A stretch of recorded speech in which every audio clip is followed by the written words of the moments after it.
momento de noite. Abra sua Bíblia no livro de Jonas. Nós estamos encerrando hoje essa nossa exposição. Quero louvar a Deus pela sua vida, você que acompanhou essa série. Eu esqueci de mandar para o João, mas a partir de quinta-feira que vem nós vamos estar com uma nova série, um novo livro, que é o livro de Josué. Então, a nossa série vai ter como título Esforça-te. Deus está nos chamando, amados, Deus está nos chamando para um tempo de grandes desafios, e um tempo que precisamos estar abertos, receba essa palavra, hein? Abertos para fazer o que nunca imaginávamos que faríamos. Esforça-te. Tempo que você e eu vamos ser desafiados por Deus e pela sua palavra. Então, tome nota disso, coloque isso no seu coração e se prontifique. Tá ok? O livro de Josué, tá certo, João, obrigado, meu filho. O livro de Josué é um livro de conquista, conquista da nova terra. Mas antes do povo ter armas em mãos, precisava-se ter a arma no coração. Eles não deveriam afastar do coração o livro desta lei. Então nós precisamos considerar isso. Conquistas temporais podem ser feitas a partir de guerras e pelejas.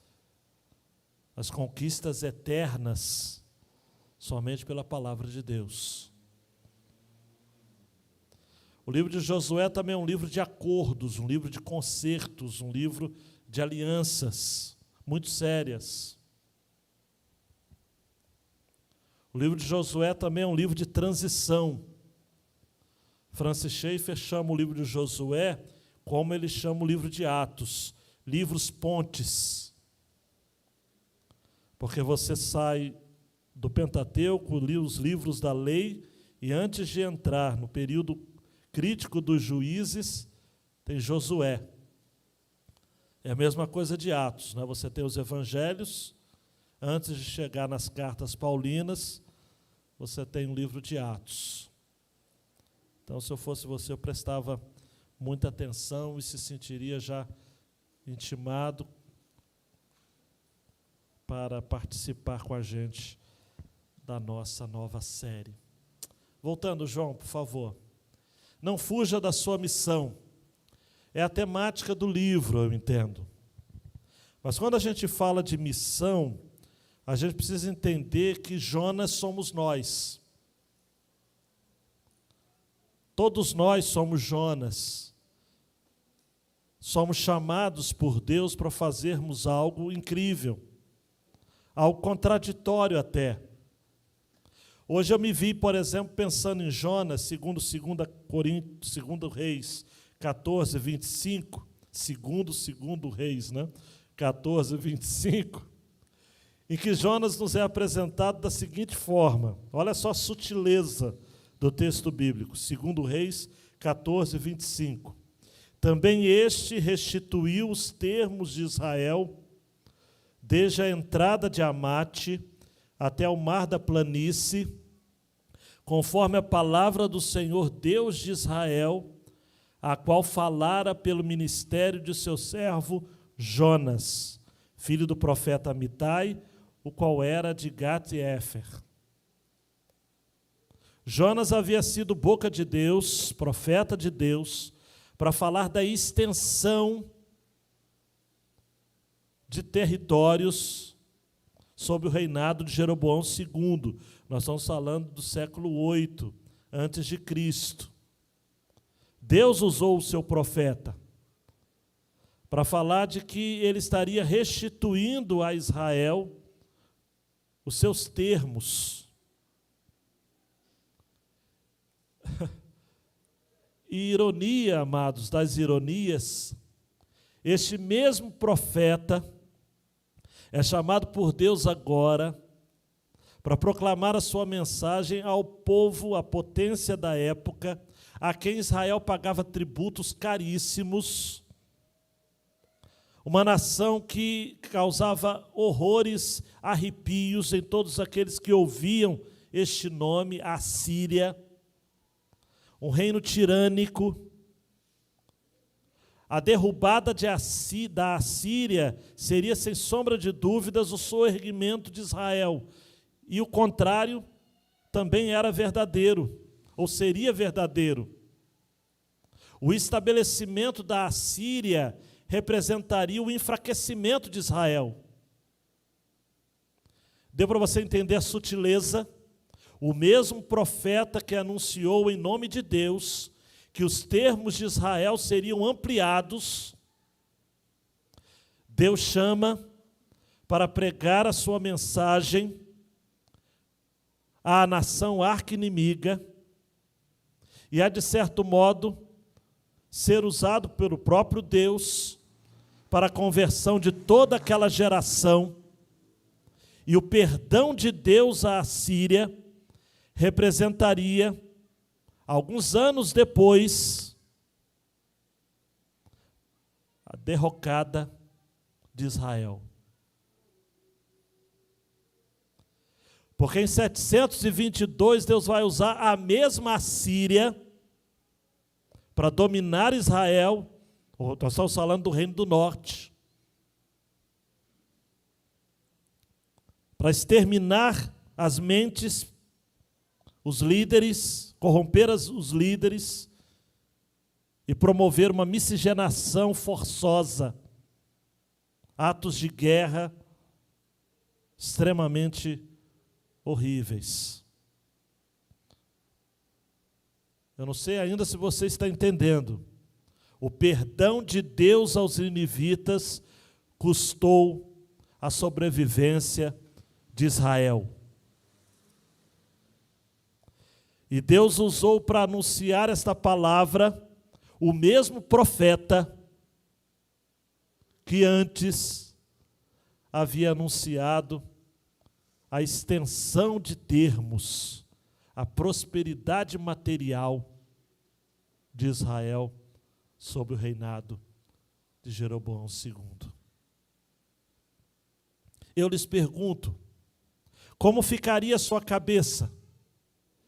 Dá para entender Jonas. Dá para parar de ter Jonas apenas como teimoso, obstinado, mimado. Ele era isso tudo e mais um pouco, mas tem lógica. Há uma coerência na postura de Jonas. Ele não queria de fato o bem da Síria, porque ele sabia no que isso custaria a médio e longo prazo. Mas o que Deus está demonstrando a Jonas, está demonstrando a mim e a você, que ele não está refém, amados, das conjunturas internacionais. Deus não é refém, amados, daquilo que ele mesmo estabelece como parâmetro, porque ele é Deus. Deus chama Jonas, amados e amadas, como chama a igreja hoje, para expressar o coração misericordioso dele, o seu coração misericordioso. Cabe ao profeta falar o que Deus manda. Os resultados vêm de Deus.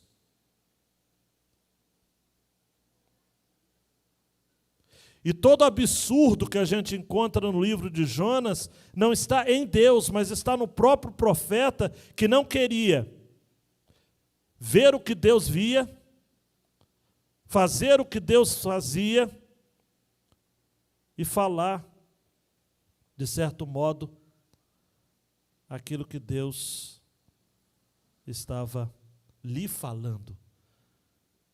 Não é falando ao povo, é falando a Jonas. Deus queria tratar com o profeta.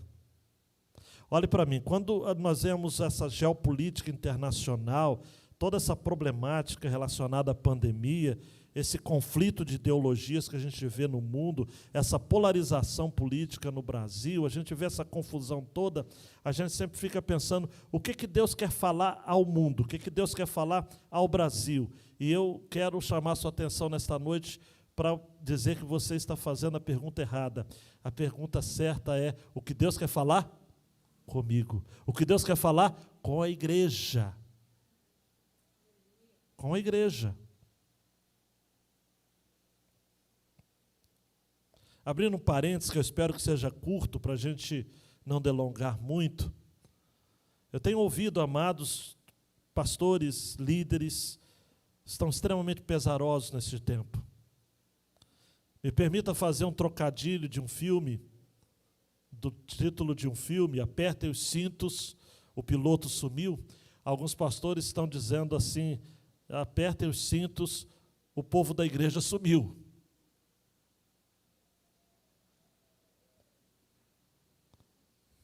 Eu fico perguntando, amados, como o Senhor Jesus, se porventura, quando vier o Filho do Homem, haverá fé na terra. Há uma displicência, amados. Há uma indolência, me perdoe essa palavra, ela é forte, mas eu não vou retirá-la, não. Há uma indolência em muitos dos nossos. Há muita jonice no nosso meio. Jonas, amado, segundo Stuart Wallet, ele começa essa história de pé, depois ele vai de joelhos, depois ele vira de costas, depois ele está em cima, tentando observar aquilo que está acontecendo. E é estranho, amados, porque o movimento inteiro do livro é Deus chamando o seu profeta para uma conversa. No primeiro capítulo, Deus chama Jonas: Jonas, vai à grande cidade de Nínive, mas vai agora. Capítulo 1, versículo 2. Jonas foi, capítulo 1, versículo 3, mas foi para fugir de Deus indo a Tarsis. No versículo 4, Deus manda um forte vento, uma forte tempestade. Em todo o capítulo 1 há essa tensão. Jonas dorme profundamente, enquanto os pagãos que estão naquela embarcação clamam aos seus deuses. Há então estabelecimento de sortes para ver quem seria o responsável por tal situação. A sorte recai justamente sobre Jonas. Jonas é descoberto. Jonas achou que poderia fugir de Deus. Jonas se esqueceu do Salmo 139. Para onde fugirei da tua presença? Jonas resolve, como que num ato tresloucado, se entregar como uma oferta a Deus, uma vez que ele pede: me lancem ao mar. Quando Jonas acreditava que aquele gesto de amor sacrificial, e Tim Keller vai dizer de que todo amor verdadeiro é um amor sacrificial, quando a coisa parecia que iria terminar bem para Jonas, Deus prepara um grande peixe. E ali no grande peixe, Jonas está angustiado, seu coração está em conserto diante de Deus. E ele ora, e ele recita salmos dos mais diversos. Capítulo 2 de Jonas é o saltério de Jonas. Jonas reflete, Jonas percebe quanto o Senhor estava interessado em sua vida e o quanto a salvação pertence a ele. Ele tem as rédeas da história. Jonas termina o capítulo fazendo uma declaração a respeito da soberania de Deus. Há quem diga até que o resumo de toda a Bíblia é Jonas 2:9, parte final.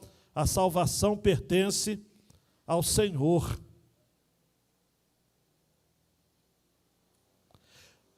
Jonas então recebe do Senhor uma segunda chance. a mesma palavra, a mesma missão, mas Jonas não é mais o mesmo, embora o texto vai nos descrevendo, afirmando de que, se Jonas não rejeitava, amados, a Deus, porque mais tarde ele vai dizer: "Ah, Senhor, não foi isso que eu disse quando ainda estava na minha terra?" 4:2. "Por isso é que fugi depressa para Tarsis, porque eu sabia que és Deus compassivo e misericordioso, paciente, cheio de amor e que te arrependes do mal." O problema de Jonas, amados, não era que ele não conhecia a Deus, mas preste atenção no que eu vou estar lhe dizendo. Ele não queria se submeter aos caminhos de Deus. Uma coisa é conhecer a Deus, conhecer a sua palavra, e dizer: não, a palavra de Deus, ela é absoluta, ela é perfeita. Eu creio que o que Deus tem para a minha vida é o melhor. Eu conheço a Deus, eu sou como Jonas, eu já sabia. Conheço os atributos de Deus, as perfeições divinas. Agora a pergunta que não quer calar é: você está disposto a se submeter aos caminhos de Deus? Jonas está num gargalho. Ele fala, proclama a mensagem, e o que todos nós, amados e amadas, desejaríamos que acontecesse, todas as vezes que pregamos, aconteceu com Jonas, o missionário mais bem-sucedido. Um pastor do passado chamou Jonas de o sucesso do fracasso. Os ninivitas creram em Deus. Jesus vai dizer que eles se converteram. E eles vão se levantar no último dia para julgar a todos nós. Se converteram, se arrependeram. Na quinta-feira passada, expus esse texto. Houve um decreto do rei, muito mais severo do que os nossos decretos aí, de prefeitos, governadores, presidentes que sejam. Um decreto. Versículos 7 e 8, que nem homens, nem animais, nem bois, nem ovelhas provem coisa alguma, não comam nem bebam água, mas sejam cobertos de pano de saco, tanto os homens como os animais, e clamem com fervor a Deus, e cada um se converta do seu mau caminho e da violência de suas mãos. E o decreto real termina, amados, com uma frase que choca o meu coração: talvez Deus se volte, arrependa-se e afaste o furor da sua ira, de modo que não morramos. Diante disso, estamos na última porção. Porque Deus faz algo, e nós vamos ver 3 coisas nesta noite. Tome nota aí. Primeiro, nós vamos ver o que Deus viu e o profeta não viu. Versículo 10 do capítulo 3, até o versículo 4 do capítulo 4. Depois nós vamos ver o que o profeta fez e o que Deus fez. O que Deus viu e o profeta viu. O que o profeta fez e o que Deus fez. E por último, o que Deus falou e o profeta não falou. Não falou. Vamos ao texto. E Deus viu o que eles fizeram, como se converteram do seu mau caminho. Então arrependeu-se do castigo que lhes enviaria e não o executou. Jonas, porém, ficou extremamente contrariado e furioso. Então orou ao Senhor e disse: Ah, Senhor, não foi isso que eu disse quando ainda estava na minha terra? Por isso é que fugi depressa para Tarsis, pois sabia que és Deus compassivo e misericordioso, paciente, cheio de amor e que te arrependes do mal. Ó Senhor, agora tira minha vida, pois para mim morrer é melhor que viver. O Senhor respondeu: é razoável essa tua ira? Então Jonas saiu da cidade e sentou-se ao oriente dela. Ali armou uma tenda, sentou-se debaixo dela, à sombra até ver o que aconteceria à cidade. O Senhor Deus fez crescer uma planta acima de Jonas, para que lhe fizesse sombra sobre a cabeça, a fim de livrá-lo do seu incômodo. E Jonas ficou muito contente por causa da planta. Mas no dia seguinte, ao nascer do sol, Deus enviou uma lagarta que atacou a planta e ela secou.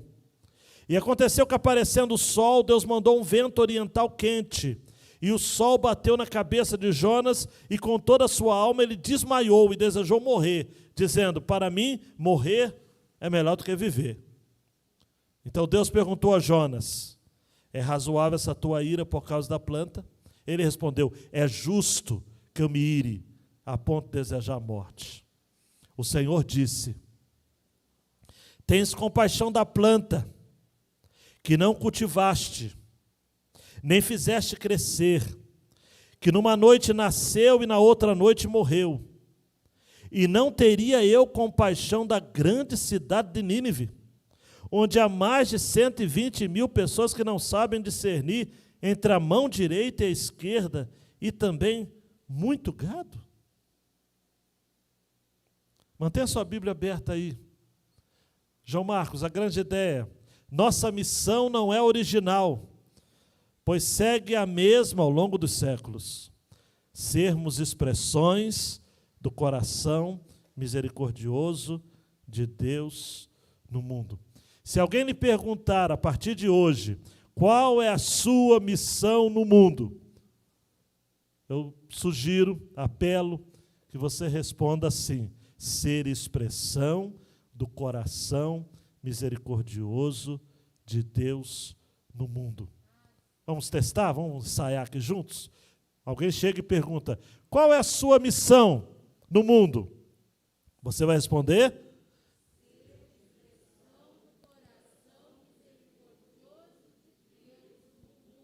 ser expressão do coração misericordioso de Deus no mundo.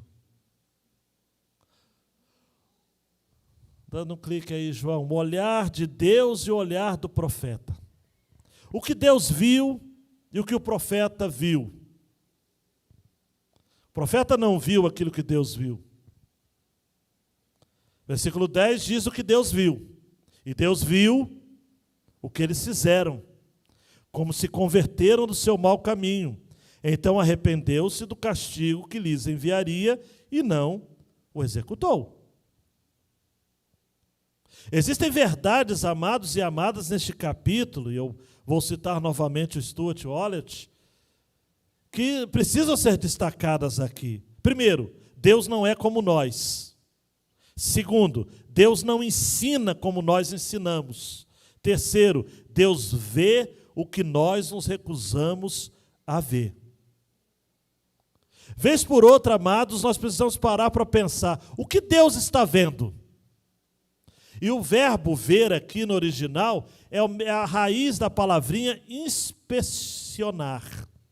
Não é um ver aleatório, um ver romântico, um ver poético. É um ver de inspeção.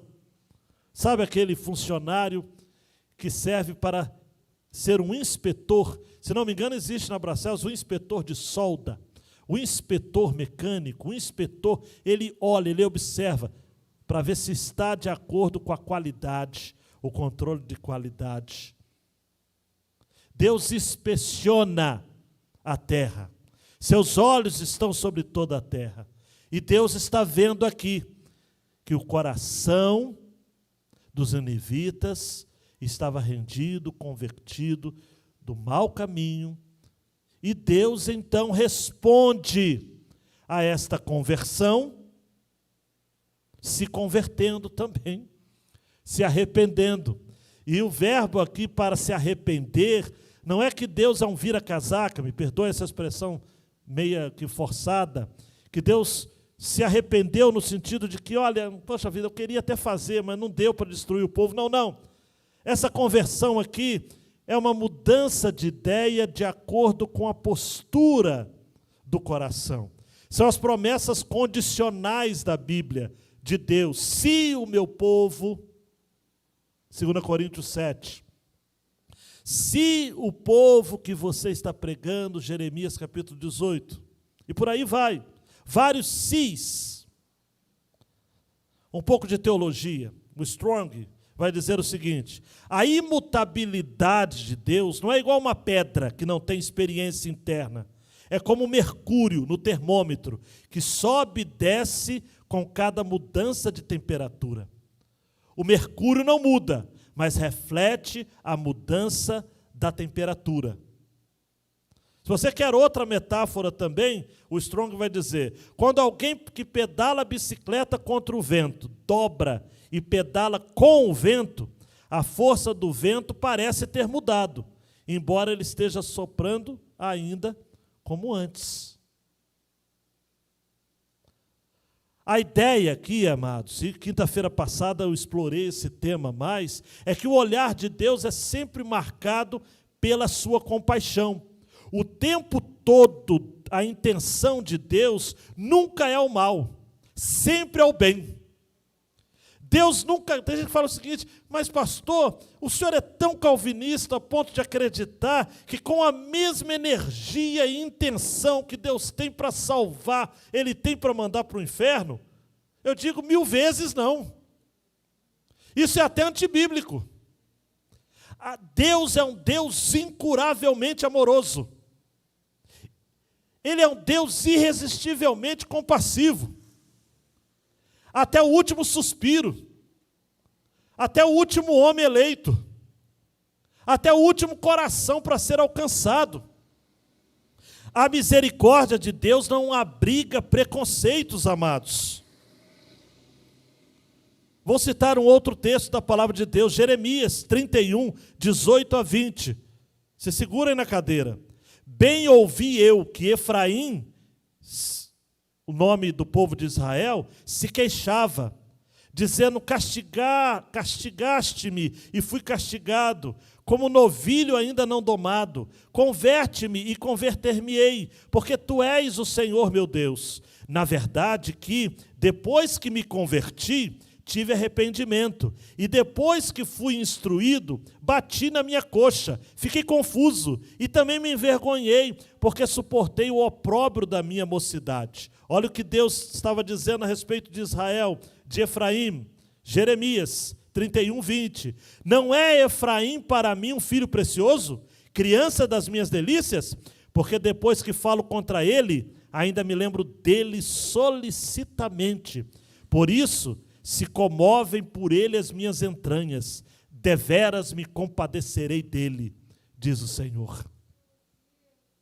Olhe para mim, e o profeta está falando, amados e amadas, de Efraim, uma nação que havia sido voltado contra o Senhor, usando o linguajar de Oséias, que profeta, uma nação, amados e amadas, que havia se prostituído com outros deuses.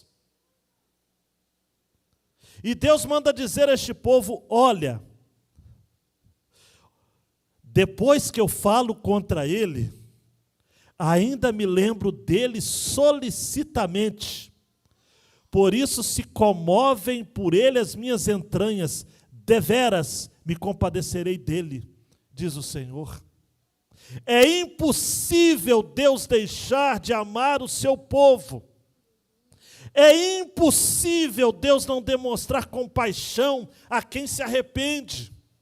Deus vê os ninivitas se convertendo do mau caminho, abrindo mão da violência, amados. Olha só como a King James traduziu 3:10, Jonas. Deus observou tudo quanto fizeram, como se converteram do seu mau caminho e abandonaram a violência, e atendeu às orações do povo, voltou atrás e não destruiu a cidade como havia ameaçado. E o que Jonas viu? Jonas só tinha olhos para si mesmo, amados.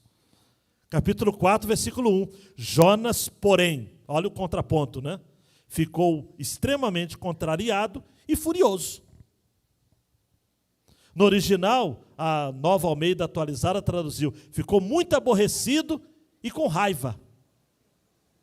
Ele ficou desgostoso, diz a Revista Atualizada, e irado. O verbo irar, no hebraico, significa estar quente, queimar. Ele ficou, me perdoa a expressão, mas é bufando de raiva. Com raiva de quem, amados? Pode falar. Raiva de Deus. Mas sabe o que me deixa assim perplexo? É que mesmo com raiva de Deus, Jonas orou. Diz o versículo 2: então orou ao Senhor e disse. Mesmo com raiva. O problema de Jonas, amados, eu vou repetir, não era que ele não conhecia Deus. Ele apenas não queria estar submisso aos seus caminhos. Por isso que ele diz: Senhor, não foi isso que eu disse estando na minha terra? E já repeti tantas vezes esse verso que eu não vou repetir. É igual aquela torcida que vai no estádio, hoje não pode mais ir, e quando o time ganha, quando está perdendo, ele esconde a placa, né? Mas quando ganha, coloca a placa: eu já sabia. Né? Então Jonas é assim, chega para Deus e fala assim: Deus, eu já sabia. Sabia que o Senhor é compassivo, misericordioso. E quer saber de uma coisa, Deus? Versículo 3. Tira a minha vida. Para mim é melhor morrer do que viver. Ele vai dizer 2 vezes isso. Jonas pede para morrer 2 vezes. E nessa porção do capítulo 4, 5 vezes aparece a palavra ira. E eu cunhei aqui uma frase, amados. Jonas sofria de egocentrismo profético. E tem muita gente nos nossos dias com egocentrismo profético. Gente que acha que Deus é obrigado a atender suas orações. Gente que acha que porque ele é crente, nenhum familiar dele pode morrer. Porque ele serve a Deus, ele não vai passar por dificuldade financeira. Porque ele é crente, ele não vai ter problemas familiares, ou vai ter problemas de saúde, quer seja de ordem mental, emocional, espiritual, que seja. Por quê? Porque ele é filho do rei. Então ele decreta, ele declara, ele coloca Deus contra a parede, ele xinga Deus. Se ele pudesse ver Deus, ele dava uma coça. É um absurdo. Parece risível, mas é o egocentrismo profético, que tem a ver com a idolatria do coração, de controlar a Deus, de manipular a Deus. Deus criou o homem à sua imagem e semelhança. O ególatra criou um Deus à sua imagem e semelhança. Eu vejo crente falando de Deus que eu fico pensando com os meus botões, como diz os antigos. Esse não é o meu Deus, não. Não é o Deus da Bíblia, não.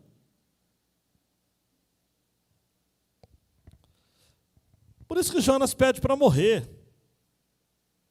Ele não pede para sair, mas pede para morrer. Ele não queria esse Deus. O problema de Jonas é que Jonas criou um Deus para si. Um Deus que cumpre a ideologia do seu coração. Um Deus que queria ampliar os termos. Vou voltar para você ficar ligado. Ampliar os termos de Israel. Um Deus queria, o Deus que faz tudo dar certo. Vai dar tudo certo.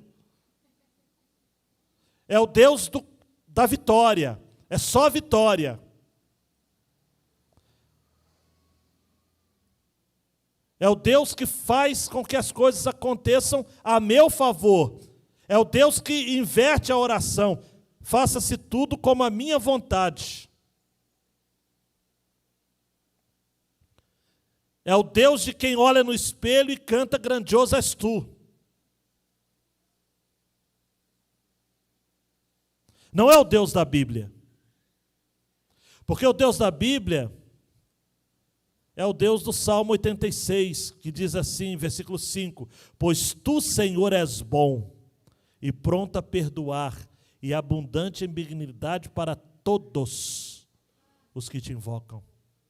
O Deus da Bíblia é o Deus, ainda do 86, verso 15. Porém, tu, Senhor, és um Deus cheio de compaixão e piedoso, sofredor e grande em benignidade e em verdade.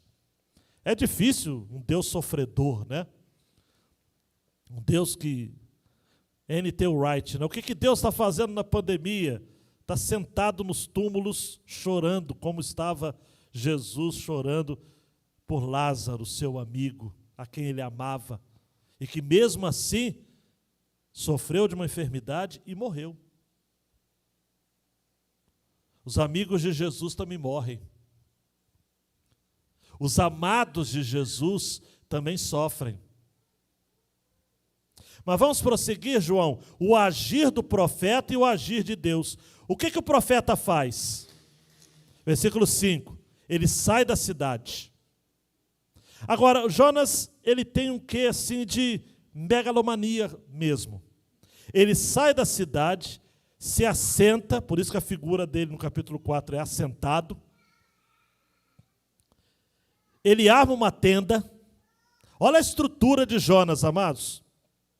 Arma uma tenda, senta-se debaixo dela à sombra, até ver o que aconteceria à cidade. Deus já havia visto, Jonas já havia visto e não entendido nada, mas ele fica na pergunta o seguinte: vai ver, Deus pode mudar de ideia. E eu me lembro de Tiago e João chegando para Jesus e falando acerca daquela aldeia de samaritanos que não quiseram receber a comitiva dos apóstolos, e Tiago e João disseram o seguinte: Senhor, o Senhor quer que a gente ore? Agora tem que ter muita ousadia, Helder, para chegar diante de Jesus. Tiago e João eram abusados mesmo, não é à toa que os dois foram pedir para um sentar à sua direita e à esquerda. Eles eram ousados. O Senhor quer que a gente ore para descer fogo do céu, para queimar essa aldeia toda?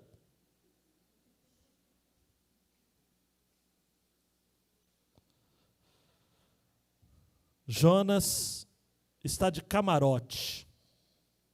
Ele, me perdoe o trocadilho aqui, mas foi bom, eu gostei. Jonas esperava que Deus se arrependesse de ter se arrependido.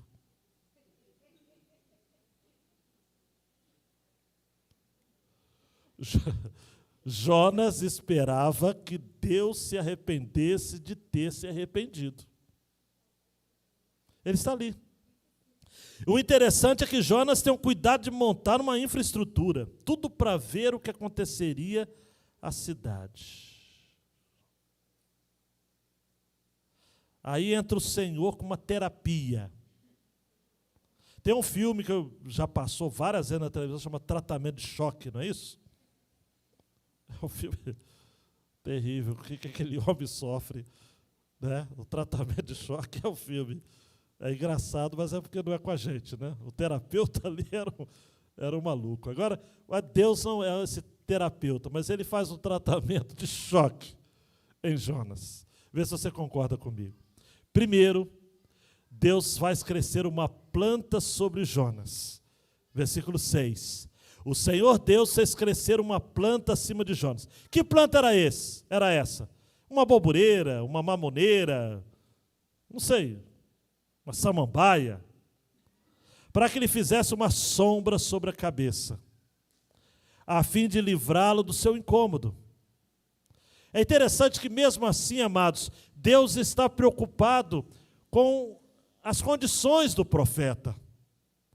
Eu não quero olhar para esse texto e me perder no deboche absolutamente, longe de mim.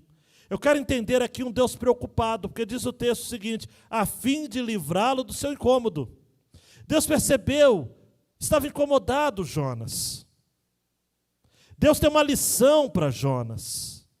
Deus está dizendo para Jonas: Jonas, esse emprego fui eu que lhe dei. Esse chamado fui eu que lhe dei. Essa família fui eu que lhe dei. Ela é estranha, é doida, mas eu que lhe dei. Essa casa fui eu que lhe dei. Tem goteira, tem filtração, mas fui eu que lhe dei. Repare no que eu estou lhe dando, Jonas. Uma planta de folhas largas. Eugene Peterson traduz assim. No original, uma palma Christi, né? Muito comum no Oriente Médio. E o texto termina no versículo 6, dizendo que Jonas ficou muito contente por causa da planta. Olhe para mim, quando que Jonas fica contente nesse livro aqui? Quando? Jonas só está contrariado. Ele é o zangado de um dos 7 anões. Ele está zangado o tempo todo, contrariado o tempo todo. Ele só não está contrariado quando ele está dormindo no porão do navio. E quando ele está orando, porque aí é impossível orar e ficar contrariado. Embora, no capítulo 2, ele ora os salmos. Quando ele vai orar, no capítulo 4, ele ora furioso e contrariado. Mas, amados e amadas, segura essa palavra no seu coração. Quando é por benefício dele, quando é uma resposta a uma necessidade dele, o texto vai dizer: Jonas ficou muito contente por causa da planta.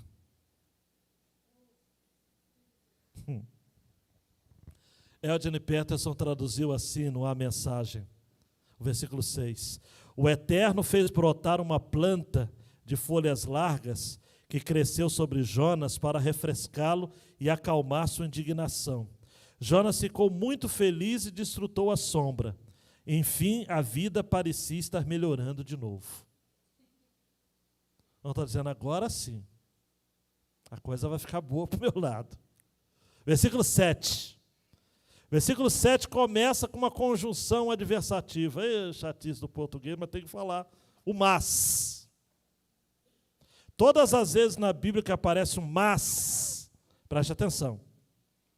Letras garrafais. Mas, no dia seguinte, ao nascer do sol, Deus enviou uma lagarta que atacou a planta e ela secou. E aconteceu que, aparecendo o sol, Deus mandou um vento oriental quente e o sol bateu na cabeça de Jonas, dizem as más línguas que ele era careca, e com toda a sua alma ele desmaiou e desejou morrer, dizendo: para mim, morrer é melhor que viver. Deus primeiro fez crescer uma planta, depois ele mesmo envia uma lagarta para atacar a planta. E fazendo jus à lei de Murphy, nada que é ruim está tão ruim que não possa piorar. Vindo o sol, Deus manda um vento quente. E Jonas agora está sofrendo com seus conflitos íntimos, está grandemente deprimido, mesmo antes ele tendo se alegrado grandemente. Qual a lição que Deus quer passar para Jonas? Eu não quero que você perca isso. Ele, Deus, fez crescer a planta, ele, Deus, enviou uma lagarta, ele, Deus, mandou o vento quente. Para mim está claro. Não sei quanto a você. Não são apenas os benefícios que vêm de Deus, os infortúnios também. Tudo vem de Deus. Tudo faz parte de um plano maior. Isaías 40, 6-8, uma voz diz, clama, e alguém disse que hei de clamar, toda a carne é erva e toda a sua beleza como a flor do campo. Seca-se a erva e cai a flor, soprando nela o Espírito do Senhor. Na verdade, o povo é erva. Seca-se a erva e cai a flor. Porém, a palavra de nosso Deus subsiste eternamente. Olhe para mim, Deus está querendo dizer, Jonas, não é aquilo que eu lhe dou que deve ser o centro da sua vida. O centro da sua vida deve ser eu. Eu. Apenas eu. Eu levanto a planta, eu mando o bicho, eu mando o sol quente. Sou eu. Eu faço todas as coisas. Malaquias vai dizer: eu, o Senhor, não mudo. Não mudo.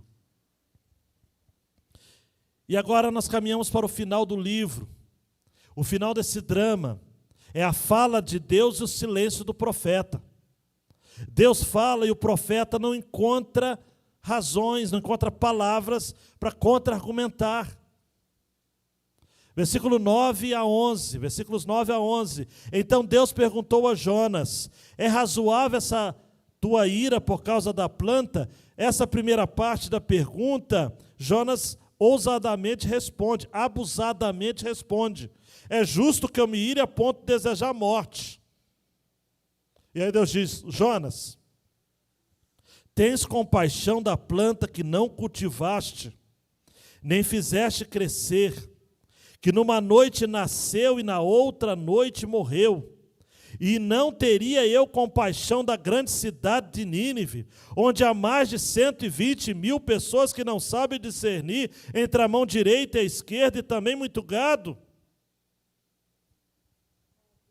Jonas, a última palavra é a minha. Há aqui o contraste, amados, da atitude de Jonas para com a boboreira, com a atitude de Deus com os ninivitas. Deus aponta aqui onde está o verdadeiro absurdo. Jonas é tomado de compaixão para com uma simples planta, mas continua insensível para com toda a população de uma cidade. Jonas demonstra preocupação com um pequeno elemento da criação de Deus, porém não consegue se importar com o enorme grupo de pessoas que, tal como o próprio Jonas, foram criadas à imagem de Deus. Queridos e queridas, a incoerência não está em Deus, não se encontra em Deus, está em Jonas. Olhe para mim, queridão e queridona, esse texto dá para se fazer um link aqui com a parábola do filho pródigo. Quando a gente pensa e reflete na postura do irmão mais velho, que ao perceber que o seu pai havia recebido com tanto grado, com tanta aceitação, com uma alma desimpedida, ele que havia ficado tardes e tardes no portão, aguardando a chegada daquele filho querido, seu filho mais novo, seu filho, que lhe havia trocado pelas meretrizes, que lhe havia trocado pelos prazeres de outros desta vida. O irmão mais velho, amados, não compartilhou da alegria do seu pai.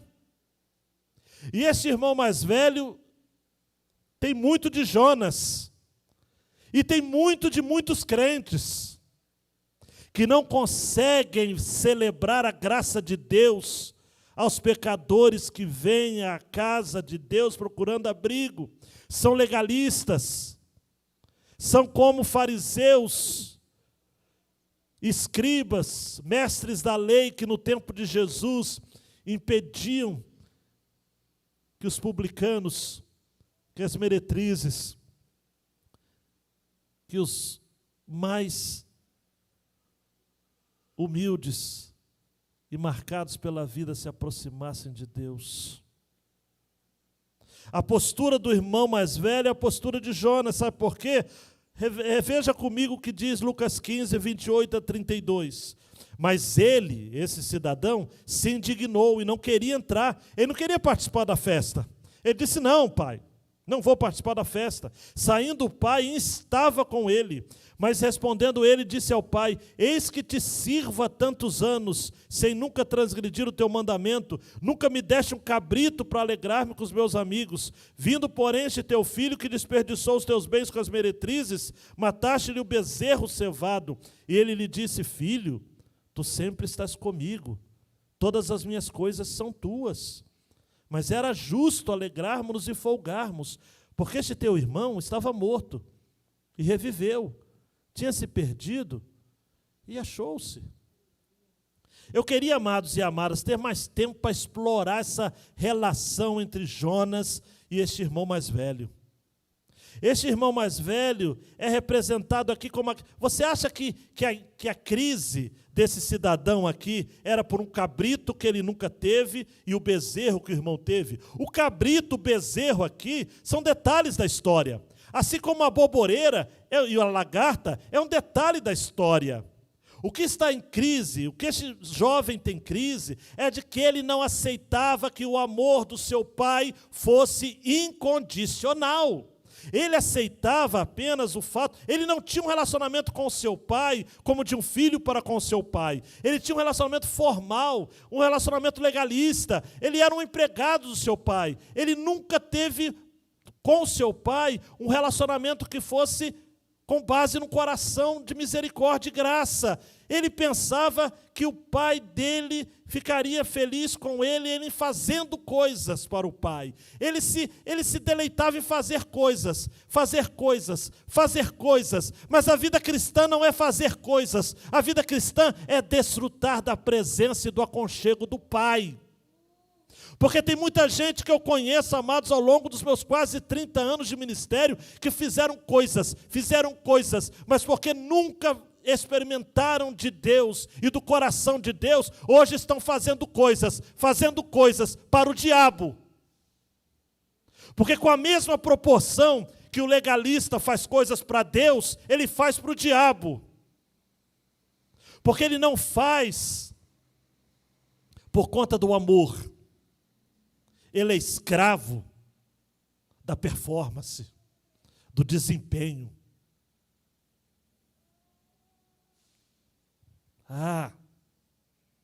Sério isso. E Deus chama Jonas e fala: Jonas, vamos combinar uma coisa. Você tem compaixão de uma planta que nasceu numa noite, noutra noite morreu. Em outras palavras, digo eu, não o Senhor, que Deus tenha falado o seguinte: Jonas, se eu quiser, eu faço outra planta. O problema é a planta? Mas eu sei que o seu problema não é a planta. O seu problema é que você não admite que eu tenha compaixão de uma grande cidade que tem mais de 120 mil pessoas que não sabem discernir entre o bem e o mal, não sabem discernir entre a mão direita e a esquerda, e também muito gado. Eu não vou entrar aqui em detalhes se são 120 mil crianças, se são 120 mil incrédulos, não entra. Aqui a questão é o seguinte: Deus está dizendo: Jonas, tem muita gente nessa cidade que não sabe de nada, não sabe o que fazer com a vida.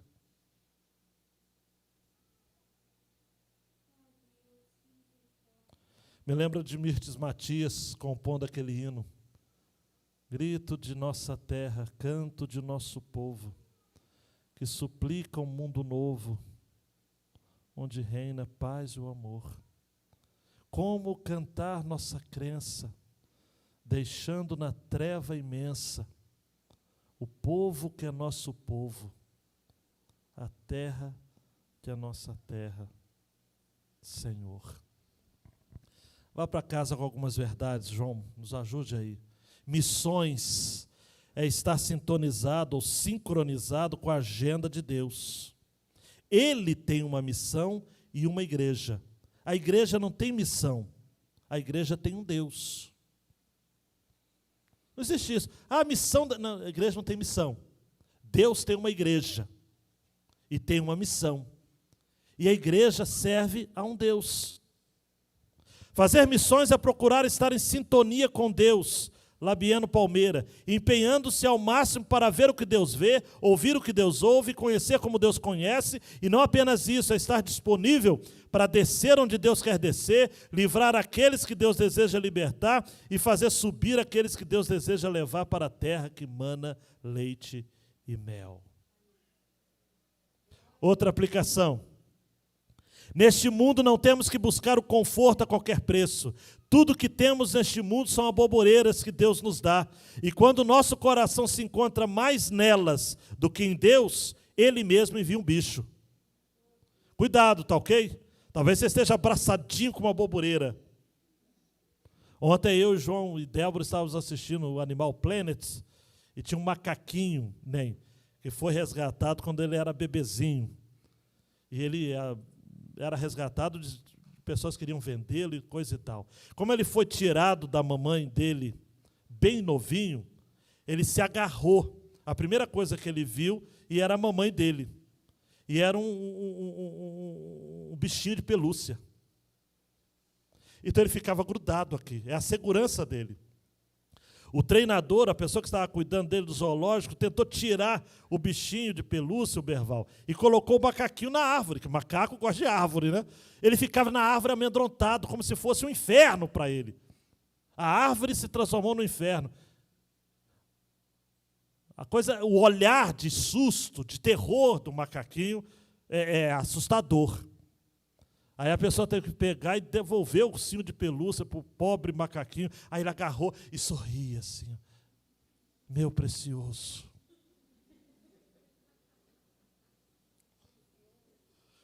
Cuidado com a sua bobureira, tá ok? Você abraça com a sua bobureira, fala, meu precioso, minha bobureira. Deus manda um bicho. Você precisa de Deus.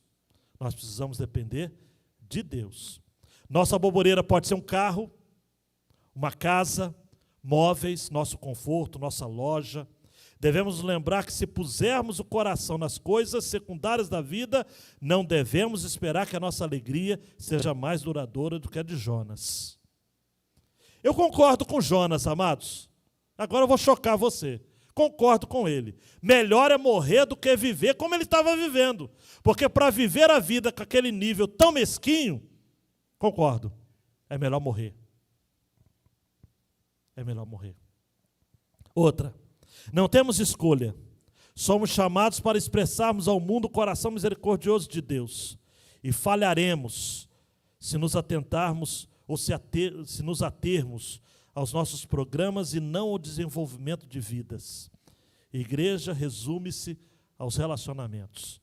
Ontem eu estava relendo um livro do Eugene Peterson chamado A Vocação Espiritual do Pastor. E é um livro só sobre Jonas. E ao final ele fala o seguinte, o pastor, ele é chamado para ser, hoje, um diretor de programas. Ele é cobrado pelas igrejas para ser um diretor de programas. Mas Deus o chamou para ele ser um pastor. Para cuidar de vidas. Por isso, João, por fim, ame as pessoas. Fale a elas com amor compassivo. Caminhe com as pessoas em meio ao sofrimento. E nesse processo, se segure na cadeira, hein? Ouse fracassar, mas jamais desista de sua missão. Digo, amados, um palpite meu. Tim Keller concorda com isso. O Eugene Peterson me parece que vai nessa direção também. O próprio Stuart Olyott. Então não estou tão sozinho nisso daí, não. Jonas ficou sem responder, porque Jonas foi vencido no argumento de Deus. E quando alguém é vencido no argumento de Deus, vai falar o quê? Eu creio que Jonas nunca mais foi o mesmo. Eu vejo Jonas, amados, assim eu vejo Jonas, né? Eu posso ver Jonas dizendo o seguinte, tá bom, Deus, eu não tenho nem o que lhe responder. Por isso eu vou terminar o meu livro dizendo nada. O silêncio eloquente do profeta. E como que eu e você devemos responder? Caminhando para o final. Tim Keller vai nos aconselhar assim. Se você tem algum amigo, alguma amiga, que esteja passando por um momento muito difícil, não seja alguém ocupado demais para passar tempo com essa pessoa. Caminhe com ela, por meio do sofrimento. Claro que você vai chorar. Talvez até vai se decepcionar, digo eu, não Tim Keller, né? Vai doer. Mas foi isso que Deus fez por você. Ouse amar pessoas e caminhar com as pessoas. E eu quero terminar com a sugestão do Brennan Manning, no seu livro O Evangelho Maltrapilho. Sabe, Apesar do fato de que o cristianismo fala da cruz, da redenção, do pecado, não estamos dispostos a admitir o fracasso na nossa vida. Por quê? Em parte, porque é um mecanismo de defesa da natureza humana contra as nossas próprias inadequações. Mais ainda do que isso, por causa da imagem de sucesso que nossa cultura exige de nós. E há uma série de graves problemas em projetar-se uma imagem perfeita. O livro de Jonas, se fosse escrito hoje por um dos nossos pastores de sucesso, jamais terminaria com um ponto de interrogação, uma pergunta de Deus. A pessoa logo terminaria, e Jonas voltou e foi um ministro bem-sucedido e ganhou milhares. Não, mas não tem. Não é verdade, amados. Nós não estamos sempre felizes.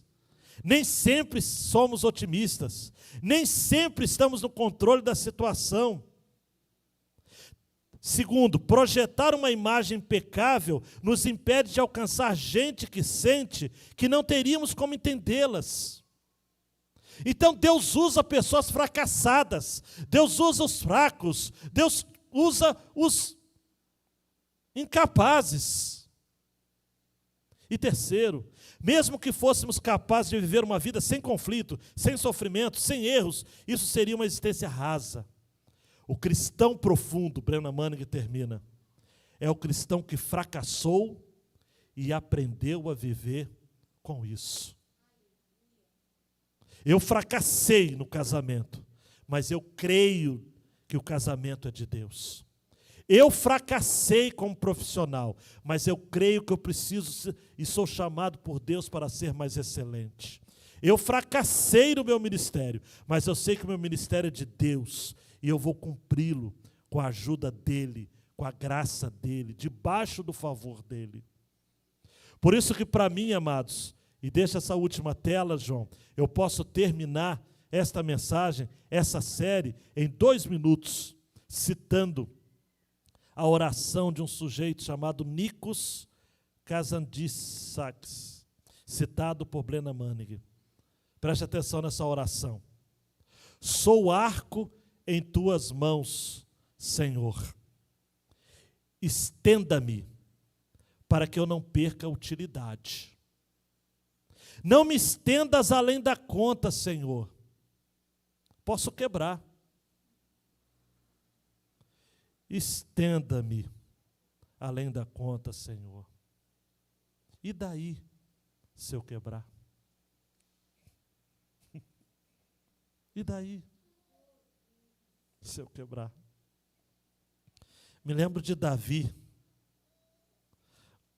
O profeta chega para ele e fala o seguinte: e aí, você quer 3 anos? Você quer cair nas mãos de Deus, dos inimigos? O que você quer? Ele falou: não, Senhor, por favor. Não quero cair nas mãos dos inimigos. Quero cair nas tuas mãos, Senhor. Porque o Senhor tem misericórdia.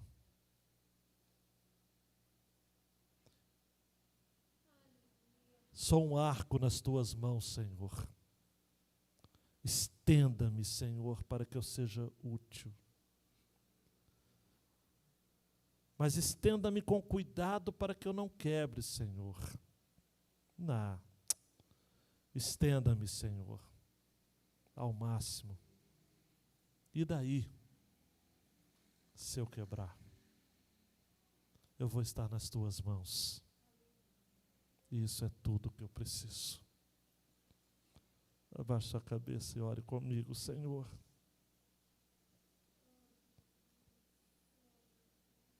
Eu quero estar nas tuas mãos.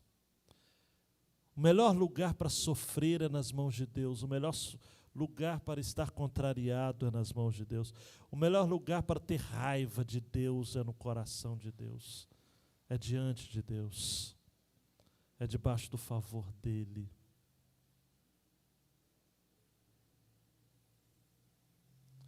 Deus, nesta noite a sua igreja foi desafiada.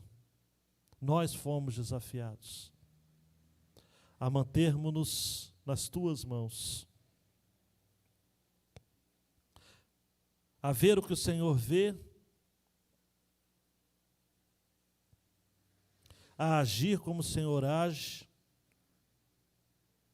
e a se curvar diante daquilo que o Senhor fala, para falarmos o mesmo, sermos expressões do coração misericordioso de Deus. Esse é o desejo, Deus, do nosso coração, no nome de Jesus. Amém. E amém. Ore silenciosamente, querido, querida, e diga para Deus: olha, Deus, por favor, seja comigo.